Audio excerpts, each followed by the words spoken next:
Welcome to MMA Fancast. My name is Luke Pace, and welcome back to everyone who is already a subscriber to the channel. If you're not already a subscriber, please subscribe so you can see more great interviews, including the one coming at you right now after about a year off of MMA just because of life. Back on the show, very excited to have pro MMA fighter who in 2023 won the 247 Fighting Championship. 2023 Knockout of the Year.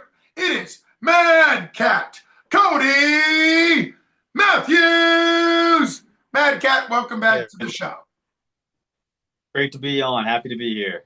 Always great to have you, pal. A special thanks for not only coming on after training, and we're jumping on late here to do this interview. Really honored to have you back on the show. But this is fight week. You have a pro fight coming up this Saturday. We're recording this May 14th. Most people might see it May 15th or later, but you're fighting May 17th. So how are you feeling? What's the cut like? You're getting down to, I think, either 25 or 35. So we'll get into the fight week this week.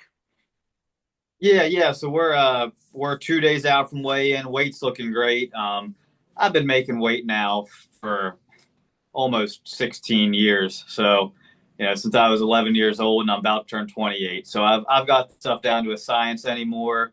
This weight cut's really good. Usually 2 days out, I'm starting to get a little grumpy, a little worn down, but no, I just did a workout, and my energy's feeling good still. I did a little bit of a harder workout yesterday, nothing too serious, but conditioning even felt great for being on a bit of a weight cut. And yeah, camps went great. Feeling really good, feeling sharp. We've had a year layoff, so I've had time to work on some things.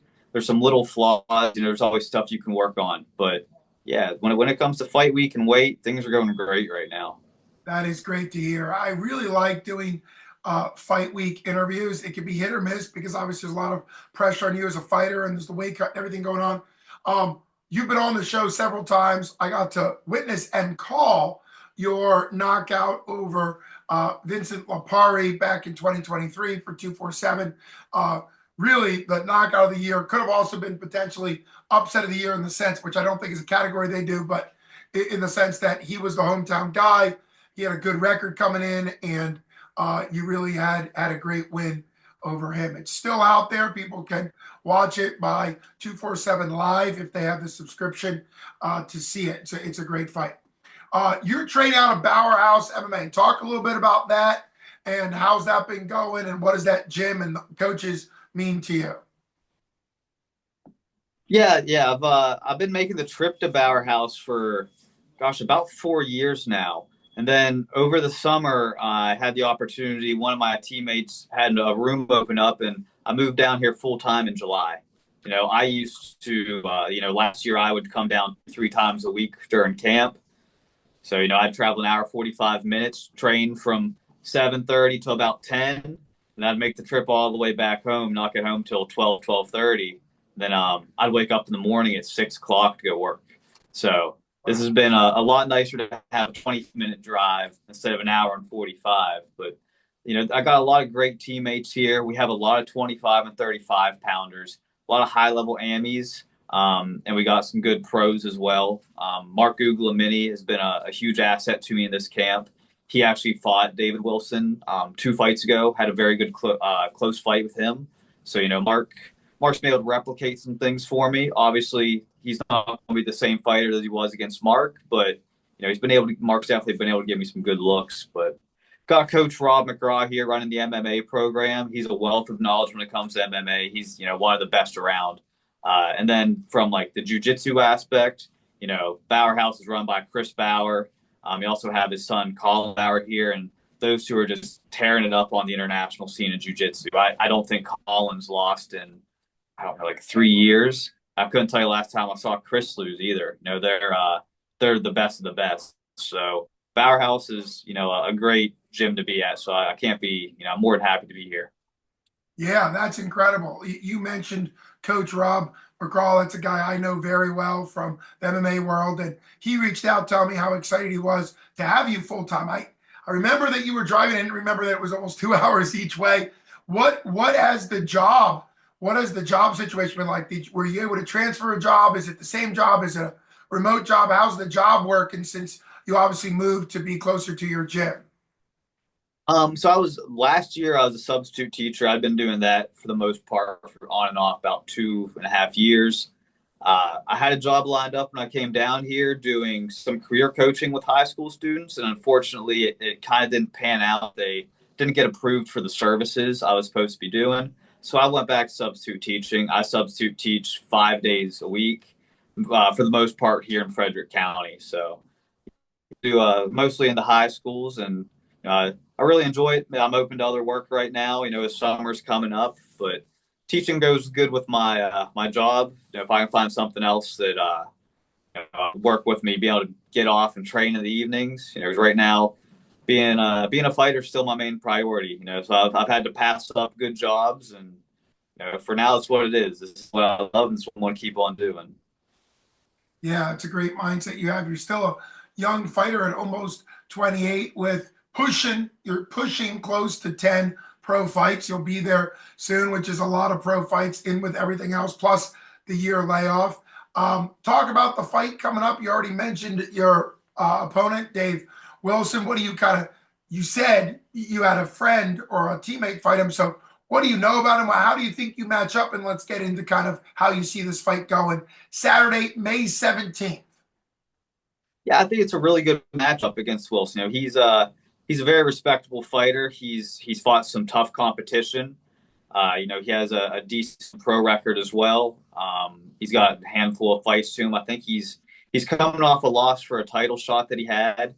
He had a really close fight with Mark Uglamini, my teammate. But I know he has some wrestling experience. I know he wrestled a little bit in college. Coincidentally, we had a common teammate. Buddy tagged both of us in his story. Said my high school teammate, my college teammate are about to fight each other. So he wrestled with a buddy of mine, Tyler McCosey, who I trained with also in Frederick County back in high school. Yeah, I used to travel from Allegheny County to Frederick County in high school too, so I've been making that trip for a while.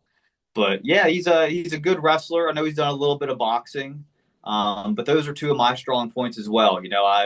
I've wrestled for since I was 10 years old, and I've coached it for years and years. So I've been wrestling for 16, 17 years.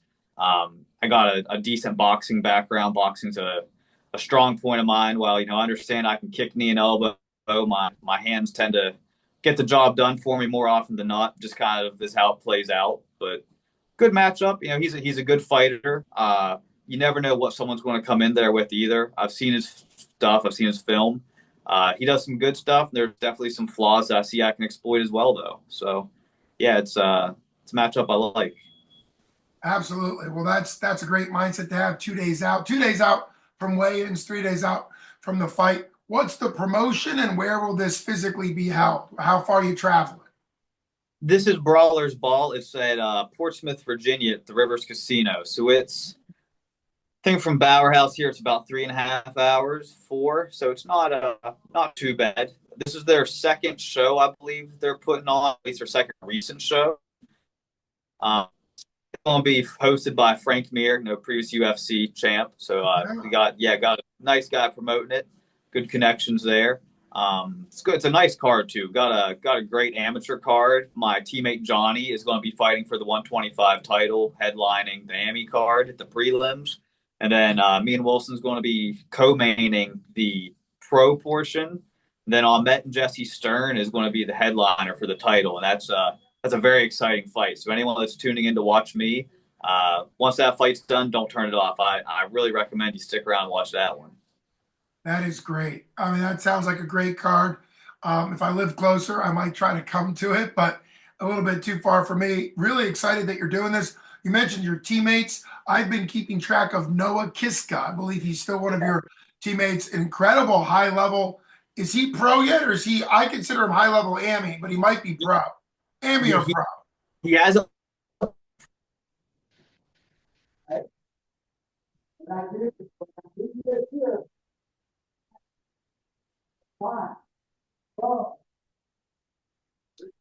We are somehow missing your volume, buddy. I don't know if you muted yourself or not, but it's been great having you on the show. In case we don't get the volume back, I don't think we have your volume, pal.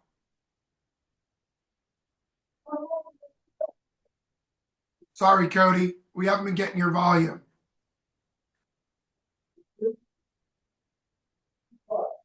Well, for anybody out there that's able to lip read, Cody Matthews has been talking quite a bit, which has been fantastic. Unfortunately, on my end, looks like we lost his volume, but that was right about the time where we were drawing to a close. Anyhow, it's Oh, been hold on, Luke. There you go. You oh connected to my you connected to my Bluetooth headphones downstairs, and I'm like, why is Luke's mouth moving, but no words are coming well, out? that explains it because I was about ready to wrap up saying we haven't been able to hear you.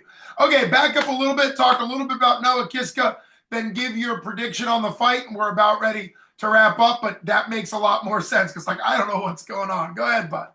Yeah, I thought maybe you were on mute talking to somebody. Yeah, no, Kiska. He started originally coming down to Bowerhouse with me from up near Ryoma way, and then he moved down here full time. He just came back from training out in Vegas. He got his start, training around with us, and now he's back here again in the same place I'm at, and he's able to even teach me things now. I kind of used to be the one showing him stuff. I still can because I got some years on him, but he'll show me stuff that I'm not, aware of. He's definitely he's got a very bright future. He's a kid you could see in the UFC come for sure. And what are your thoughts as far as prediction goes for Saturday? Saturday, I tend to finish fights. I don't know. I don't go in there saying like, "Oh, I'm going here hunt this finish." It tends to happen though. So I think I got the skill set and the matchup to be able to go in there and find a finish. But if not, I'm ready to go 15 minutes. And if it was up to me, 20, 25 minutes, just keep on going. I'm ready to fight all day. Wilson's a tough opponent, so going in there and just getting a finish is easier said than done. But I definitely think that I always consider myself a favorite in the fights. I think I can go in there and get the job done for sure.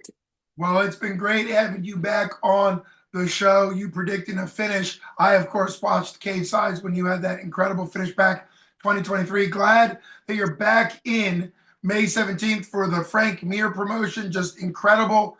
And I can't wait to kind of have you back on the show when you get that big finish win. You've been listening to Luke Basin from MMA Fancast with the one, the only, the Got Mad that one Cat. thing in here, Luke. Oh, sure. I Jump know. in there. I was about ready to announce it. I'll be That's like go ahead. 30 seconds. Go Just real ahead, bud. It's quick all if I could. yours. It's all yours. All right. So hey, for anyone else listening that might not be from where I'm originally from, the Allegheny County area of Western Maryland, especially Lonaconing, my hometown, Westernport, Barton, the whole Crick area, it just got hit with heavy rain and some serious flooding yesterday. A lot of stuff got destroyed. Both the local libraries destroyed. The kids had to be boated out of the school. It's a pretty serious situation in there. So if you guys could just keep an eye on that, if anyone's willing donate or give resources, it's a pretty rough situation out there. We're still trying to see how things are going to pan out, but we're going to be cleaning up and coming back from this for a little while. But we're pretty resilient out there, and we'll come back stronger. But if anyone's willing to help, out there in Western Maryland, Allegheny County, they could definitely use it. Well, that's very important. I'm glad you took the opportunity to announce that. We'll be praying for that. As you said, if somebody's in the area and can actually help as well, that's the area you've lived in for years. So I'm sure you're very close to your heart. Also, I don't follow news. I'm sure that was on the news with the boating the kids out of school. Thank God it sounds like everybody lived and at least was able to get away. But it is a reminder not only for the people you're talking about, but it's a reminder of just how quick things can be taken away. How whether it's electricity, whether it's running water, or in this case, even flooding. It just is a reminder of the brevity of life. I appreciate you coming on. Just incredible to have you on. Thanks so much for that shout out as well, relating to the flood and the people that need our prayers and our resources. You're listening to Luke Basin from MMA Fancast with the one, the only, Mad Cat, Cody Matthews. Thanks so much for coming on. Thanks again, Luke. Appreciate it.